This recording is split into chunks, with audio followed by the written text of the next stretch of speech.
Baik Bunda, kita lanjutkan kembali. Kalau kita bicara dua nafsu tadi,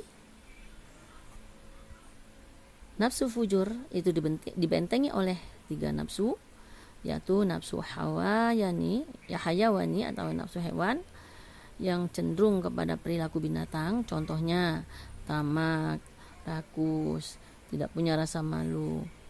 Nah, cirinya adalah jiwanya rendah, tidak kenal puas, penakut, hasad, dan lain sebagainya. Yang kedua adalah nafsu musawilah. Cirinya licik, lihai, biasanya ada pada tukang-tukang sulap, tukang gambar, tukang perencana ulung ya, yang punya rencana buruk. Kemudian yang ketiga adalah nafsu amarah, yaitu nafsu yang mengajak kita kepada jalan buruk.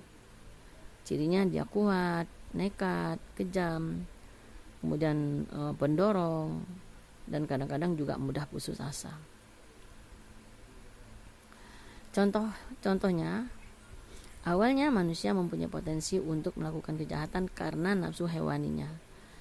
Dan dengan mempunyai rasa hasut atau tidak pernah kenal puas, nah jiwa yang rendah dan sekaligus penakut, potensi ini disambut oleh nafsu musawilah yang dengan rencana busuk yang memang lihai dan licin.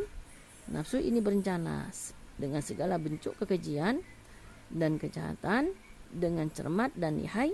Rencana yang sudah matang ini pada tingkat musawilah dilaksanakan oleh nafsu amarah dalam bentuk aksi konkret, misalnya dengan menggunakan kekerasan, nekat, kejam. Tapi manusia punya unsur takwa yang mendorong pada arah kebaikan yang berlawanan dengan nafsu fujur ini. Nafsu takwa ini dibentengi dengan dua nafsu. Yang pertama adalah nafsu lawamah, yang kedua adalah nafsu mutmainah. Nah, nafsu lawamah adalah nafsu yang mencela dirinya jika menghampiri jalan yang buruk, dan nafsu ini berperan sebagai penasehat bagi jiwa, pencela dan pemaki terhadap nafsu fujur, dan sekaligus mempunyai kualitas penyesalan apabila dalam pertarungannya dengan nafsu fujur dia kalah. Yang kedua adalah nafsu mutmainah. Nafsu mutmainah ini adalah nafsu yang tenang dan tentram, merasakan nikmat dengan menjalankan semua hidayah Allah Subhanahu wa taala. Tidak kaku mengantisipasi dinamika kehidupan, dan nafsu ini dianugerahkan Allah kepada manusia yang beriman, berilmu, dan beramal sesuai dengan ketentuan Allah Subhanahu wa taala. Nah, pertarungan antara nafsu fujur dengan nafsu takwa yang diwakili oleh nafsu lawamah terjadi pada diri semua orang, terutama apabila orang tersebut belum mengenal atau belum menggunakan ilmu yang telah disinari cahaya iman dan Islam. Biasanya terjadi ketika menghadapi suatu persoalan, jiwa manusia dihadapkan pada situasi yang dilematis. Apakah mau mengikuti nafsu fujur atau mengikuti nafsu takwa? Biasanya bisikan fujur ini lebih dahulu masuk ke dalam diri manusia, dan tekanannya begitu kuat. Nah, biasanya baru setelah kekuatan fujur itu hendak dilaksanakan, muncullah kekuatan lawamah yang menghadang. Nah, tapi sering sekali lawamah ini kalah. Apa yang terjadi kalau lawamah kalah? Muncullah nafsu pecundang, yaitu nafsu musawilah. Nah, setelah fujur terlaksana, baru timbullah penyesalan. Kalau timbul penyesalan, saat itulah nafsu lawamah itu mulai bekerja. Nah, misal contohnya ada dua orang remaja laki-laki, ya, A. Ada dua orang remaja, yang pertama laki-laki yang A, yang satunya lagi adalah wanita atau B. A jatuh cinta pada B. Nah, saat A jatuh cinta pada B, berarti yang bekerja adalah nafsu hewani. Lalu A menyusun rencana untuk mendekati B. Saat A mulai berencana mendekati B, maka yang bekerja di dalam dirinya adalah nafsu musawwilah, ya, yaitu perencana ulung. Ternyata si A menerima, ya, si A menerima keinginan nafsu musawwilah daripada si B. Nah, masalah muncul bila orang tua A tidak setuju. Lalu muncullah nafsu amarah dari kedua sejoli A dan B itu. Akhirnya mereka nekat melakukan hubungan pranikah dan hamil. Setelah hamil, baru timbullah penyesalan pada diri si B. Pada saat si B menyesal, maka nafsu lawamah barulah bekerja. Nah, begitulah ya Bunda ya. Nah, kalau sekiranya orang tua tadi tahu bahwa si perempuan ini sudah hamil, maka timbullah kemarahan di dalam diri orang tua itu. Maka yang bekerja adalah nafsu amarah. Nah, contoh selanjutnya kita lihat pada kisah Nabi Adam alaihissalam yang mau mengikuti bujuk rayu setan agar memakan buah khuldi. Ya, kita bisa lihat Bunda, ya, kita bisa lihat di dalam Al-Quran.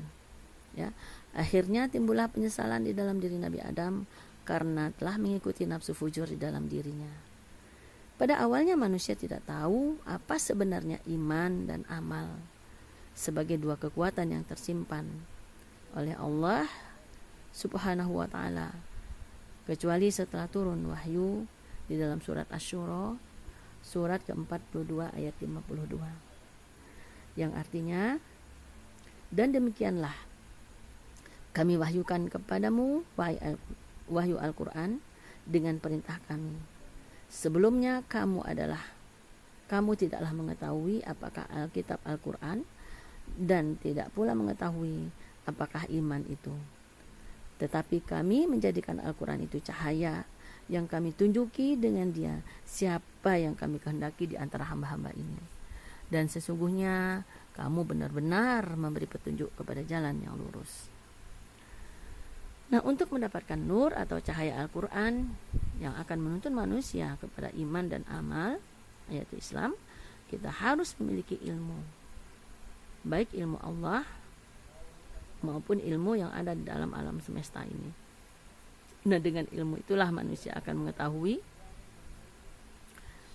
apakah itu iman yang sebenarnya, lalu menghayatinya serta mengamalkannya sebagai suatu rangkaian utuh di dalam Islam. Contoh yang nyata kita bisa lihat di dalam surat Yusuf ayat 23 hingga 53 hingga 25, yang artinya, wahai wanita Zulaika yang Yusuf tinggal di rumahnya, menggoda Yusuf untuk menundukkan dirinya kepadanya, dan dia menutup pintu-pintu seraya berkata, marilah ke sini. Yusuf berkata, aku berlindung kepada Allah. Sungguh Tuanku telah memperlakukan aku dengan baik. Sesungguhnya orang-orang yang zalim tiada akan beruntung. Ayat 24-nya, sesungguhnya wanita itu telah bermaksud melakukan perbuatan itu dengan Yusuf. Dan Yusuf pun bermaksud melakukan pula dengan wanita itu. Andai kata dia tidak melihat tanda dari Tuhannya, ya, tanda dari Tuhannya, ya, demikianlah agar kami memalingkan daripadanya kemungkaran dan kekejian. Sesungguhnya Yusuf itu termasuk hamba-hamba kami yang terpilih. Ayat 25-nya, dan keduanya berlomba-lomba menuju pintu, dan wanita itu menarik baju gamis Yusuf dari belakang hingga koyak, dan kedua-duanya mendapati suami wanita itu di muka pintu. Wanita itu berkata, apakah pembalasan terhadap orang yang bermaksud berbuat serong dengan istrimu selain dipenjara atau dihukum dengan azab yang pedih? Ayat 26-nya, Yusuf berkata, dia menggodaku untuk menundukkan diriku kepadanya. dan seorang saksi dari keluarga wanita itu memberikan kesaksiannya. Jika baju gamisnya koyak di muka, maka wanita itu benar, dan Yusuf termasuk orang-orang yang dusta. 27-nya, dan jika baju gamisnya koyak di belakang, maka wanita itulah yang dusta, dan Yusuf termasuk orang-orang yang benar. Ayat 28-nya, maka tatkala suami wanita itu melihat baju gamis Yusuf koyak di belakang, berkatalah dia, sesungguhnya kejadian itu adalah di antara tipu daya kamu. Sesungguhnya tipu daya kamu adalah besar. 29, hai Yusuf, berpalinglah dari ini. Dan kamu, hai istriku, mohon ampunlah atas dosamu, karena kamu sesungguhnya termasuk orang-orang yang berbuat salah. Ayat 30-nya, dan wanita-wanita di kota berkata, istri Al-Aziz menggoda bujangnya untuk menundukkan dirinya kepadanya. Sesungguhnya cintanya kepada bujang itu adalah sangat mendalam. Sesungguhnya kami memandangnya sebagai kesesatan yang nyata. Ayat 31-nya, maka tatkala wanita itu Zulaikha mendengar cercaan mereka, diundanglah wanita-wanita itu dan disediakanlah bagi mereka tempat duduk, dan diberikanlah kepada masing-masing mereka sebuah pisau untuk memotong jamuan. Kemudian dia berkata kepada Yusuf, keluarlah, tampakkanlah dirimu kepada mereka. Maka tatkala wanita-wanita itu melihatnya, mereka kagum akan keelokan rupanya, dan mereka melukai jari tangannya dan berkata, maha sempurna Allah, ini bukanlah manusia. Sesungguhnya ini tidak lain hanyalah malaikat yang mulia. 32-nya, wanita itu berkata, itulah dia orang yang kamu cela aku karena tertarik kepadanya, dan sesungguhnya aku telah menggoda dia untuk menundukkan dirinya kepadaku, akan tapi dia menolak. Dan sesungguhnya jika dia tidak mentaati apa yang aku perintahkan kepadanya, niscaya dia akan dipenjarakan dan dia akan termasuk orang-orang yang hina. Yusuf berkata, wahai Tuhanku, penjara lebih aku sukai daripada memenuhi ajakan mereka kepadaku.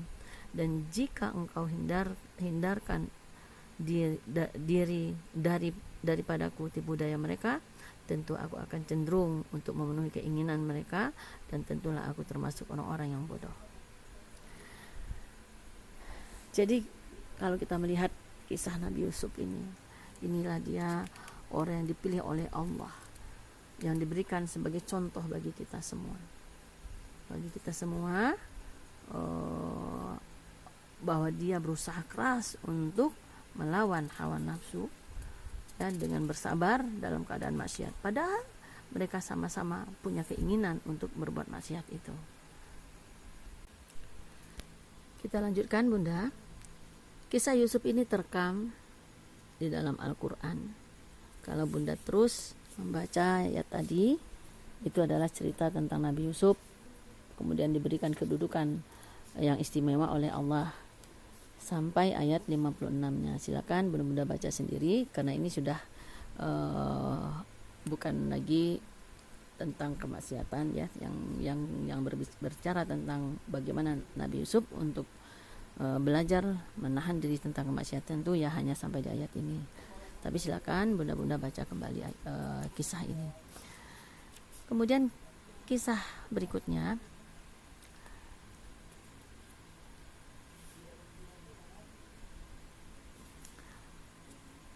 siapa tamu yang mengganggu ini ya. Pada suatu saat ya, ada kisah seorang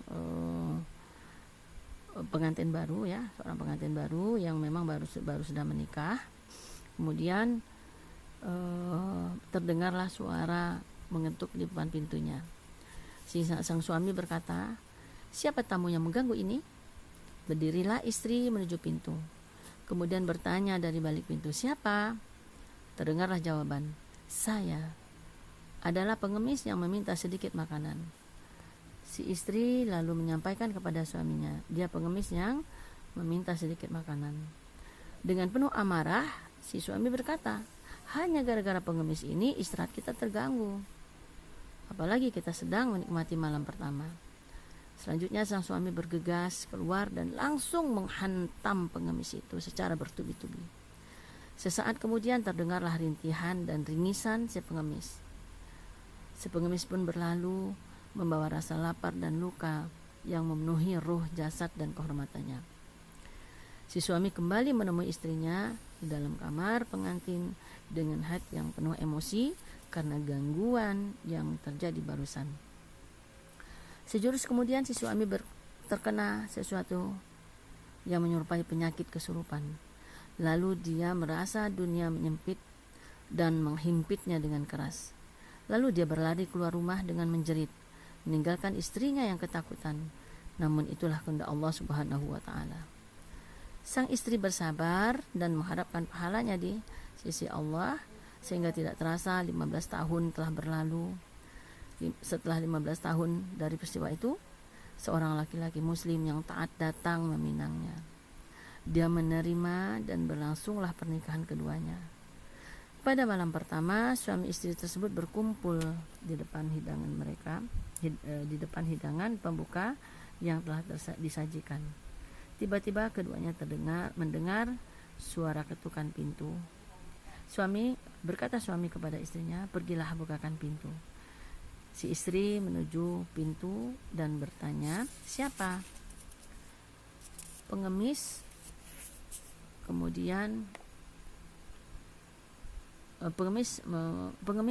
meminta sesuap nasi, kata tamu tersebut. Si istri kemudian menemui suaminya yang langsung menanyakan, "Siapa tamu?" Si istri berkata, "Pengemis yang meminta sesuap nasi." Maka si suami berkata, "Panggillah dia kemari dan siapkanlah seluruh makanan di ruang tamu. Lalu persilakanlah dia makan sampai kenyang." Si istri pun bergegas menyiapkan hidangan, membukakan pintu, lalu mempersilakan si pengemis untuk makan. Si istri kemudian kembali menemui suaminya dengan menangis. Suaminya bertanya, "Ada apa denganmu? Kenapa kamu menangis? Apa yang terjadi? Apakah pengemis itu menghinamu?" Si istri menjawab dengan linangan air mata yang memenuhi matanya, "Tidak." Dia mengganggumu?" tanya suaminya. "Tidak," jawabnya. "Dia menyakitimu?" tanya suaminya. "Tidak," jawab sang istri. "Lalu kenapa engkau menangis?" tanya suami. Istrinya menjawab, "Pengemis itu yang duduk di ruang tamumu dan menyantap hidanganmu adalah mantan suamiku 15 tahun yang lalu. Pada malam pengantin itu ada pengemis datang dan suamiku memukulnya dengan keras.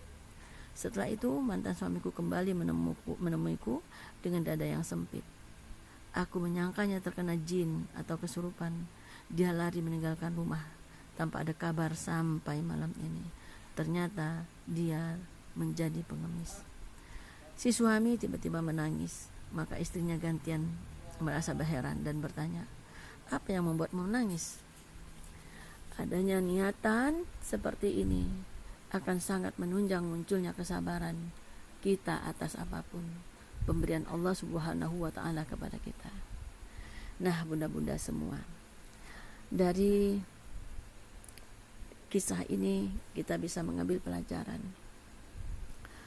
bahwa kalau kita tidak mampu bersabar atas maksiat yang akan kita lakukan, maka buahnya akan kita rasakan. Jangankan di akhirat, di dunia pun Allah sudah tunjukkan buah dari kemaksiatan yang telah dia lakukan. Bunda-bunda yang baik, cukup di sini kajian kita tentang sabar dalam menghadapi kemaksiatan. Kita tahu bahwa istrinya tadi bersabar, ya, apa yang dia dapatkan? Dia mendapatkan buah dari kesabarannya, mendapatkan seorang laki-laki soleh yang dipilihkan oleh Allah untuknya menemaninya sampai akhir hayatnya. Demikianlah bunda yang dapat saya sampaikan pada kesempatan ini. Saya mohon maaf atas segala kekhilafan saya. Kesalahan ada pada diri saya, kesempurnaan hanya ada pada Allah.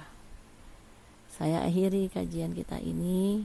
Sebelumnya kita istighfar terlebih dahulu. Astaghfirullahaladzim, astaghfirullahaladzim, astaghfirullahaladzim, alladzi la ilaha illa huwal hayyul qayyum wa atubu ilaik. Subhanakallahumma wa bihamdika, ashhadu an la ilaha illa anta,